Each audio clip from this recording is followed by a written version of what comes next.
At my brother's big business launch, my own family called me poor and told me to just serve food. 3 months later, I walked in as a CEO and they were begging me. My name is Sarah, I am 27, and I have always lived a very simple life. I never had fancy cars or big houses. I never went on expensive vacations or wore designer clothes every day. But I had something that meant a lot to me, my independence. I worked as a freelance graphic designer for my small apartment. I paid my own bills. I bought my own groceries. I managed everything without asking anyone for money. It was not glamorous, but it was honest, and it was mine. Unfortunately, my family did not see life that way. To them, money was everything. Respect only came when you were rich or important in the eyes of society. If you did not have those things, they looked down on you, no matter how hard you worked. A few months ago, my brother Ollie started his own catering business. It was a big deal in my family. Everyone was talking about how smart he was, how successful he was going to be, and how proud they were of him. I was happy for him too, but I could not help but notice that no one ever talked about my achievements that way. I had been working hard for years, building my skills, earning my living without help. But in their eyes, it was not worth praising because it was not flashy enough. Ollie had always been the favorite child, and that night, I saw just how deep that favoritism went. The day of his big business launch came. The venue was beautiful, bright lights, music, tables covered in white cloth, and guests dressed in their best clothes. I put on my nicest outfit, did my hair, wore some makeup, and even sprayed my best perfume. I wanted to look nice, not just for me, but to show support for my brother. When I arrived, I smiled and started walking toward the guest area. That is when my uncle stopped me. He pulled me aside and said, "Sarah, we need you to do something important. We want you to help in the kitchen, serving food to the guests." At first, I thought he was just asking for extra help because the staff might be busy. I was ready to help. But then he smirked and added words that cut me deep. "You know, you don't really belong out there with the kind of people we are hosting tonight. You are not on that level. Just stay in the kitchen and serve. That's more your place." I felt my stomach drop. My smile faded. I could not believe what I had just heard. My aunt, who was standing nearby, laughed and said, "It's better she helps in the kitchen than pretends she's one of us." They were not just asking me to help, they were saying I was not good enough to be seen as a guest at my own brother's event. I wanted to say something back. I wanted to defend myself. But I stayed quiet. Not because I believed them, but because I knew arguing in that moment would be useless. They had already decided what they thought of me. So I went to the kitchen, served food, and smiled politely at guests who barely noticed I was there. But inside, I made myself a promise. This would not be the end of my story. For the next 3 months, I worked harder than I ever had in my life. I poured every ounce of energy into my graphic design work. I took big risks. I contacted companies I never thought would reply to me. And one day, one of the biggest corporate clients in the city hired me to handle their branding and marketing. The project was huge, and the paycheck was even bigger. I used that money to register my own company. In just 3 months, my business was making more than my brother's catering service ever did. Then came my cousin's wedding. I arrived at the venue wearing a beautiful designer outfit I had bought with my own money, not as a guest trying to fit in, but as a businesswoman who knew her worth. The moment I walked in, heads turned. My uncle, the same man who told me to stay in the kitchen, walked up with an awkward smile. He said, "Sarah, we were wondering if you could help us with branding for our new restaurant. You're so talented, and we would really appreciate your help."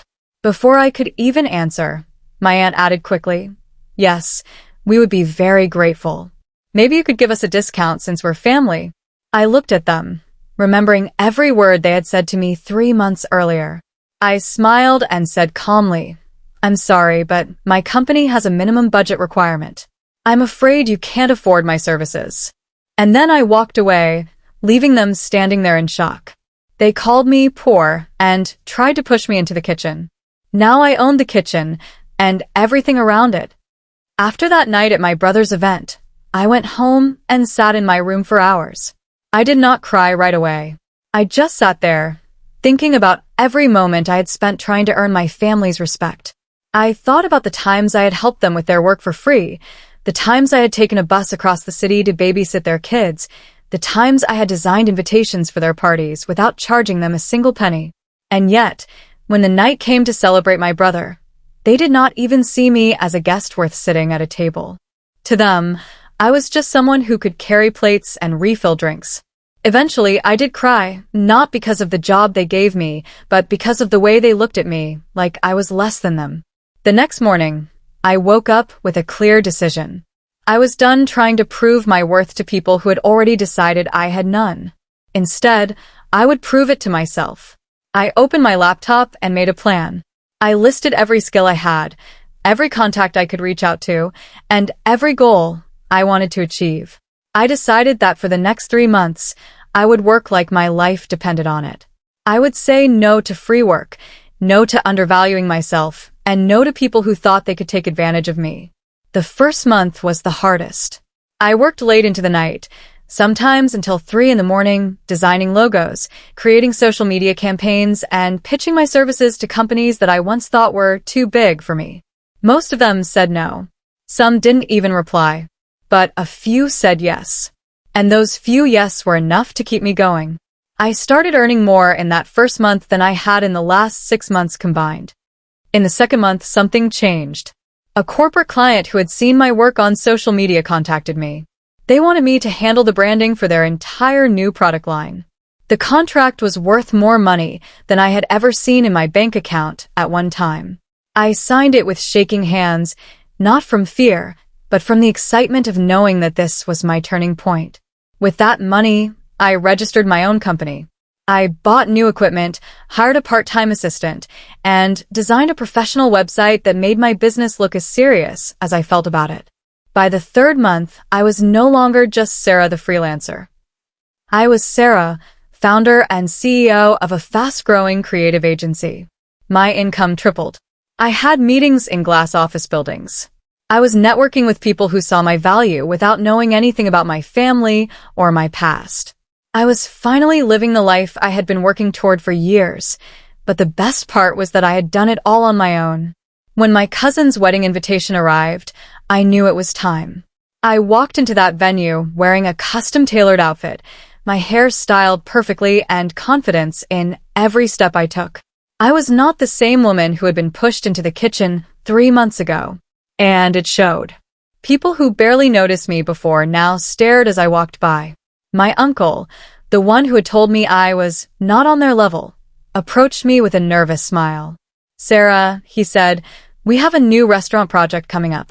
We could really use your expertise. Maybe you could help us out." Before I could even respond, my aunt stepped in. "Yes, please, Sarah. You're so talented.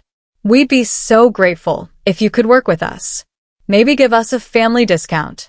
I looked at them and remembered every word they had said, every laugh, every time they made me feel small. I smiled politely and said, "I'm sorry, but my company has a minimum budget requirement. I don't think you can afford me." And then I turned and walked away, leaving them standing there, speechless. They once called me poor and tried to hide me in the kitchen. Now I was the owner of a company that could have run the entire event they were so proud of. And the sweetest part was knowing that I no longer needed their approval, because I had my own. And that was the moment I realized I had finally taken back my power. For years, I had let their opinions shape how I saw myself, always trying to prove that I deserved a seat at their table. But I didn't need their table anymore. I had built my own. They could keep their fake smiles and backhanded compliments. I had my own success, my own worth, and my own life, free from their judgment. So I left that wedding with my head high, my heart light, and a quiet satisfaction that no amount of money could buy. They had once called me poor and tried to make me feel small. Now, without raising my voice or seeking revenge, I had shown them exactly who I was, and that was worth more than anything. Thanks for listening till the end, and if you enjoyed my story, don't forget to like and subscribe.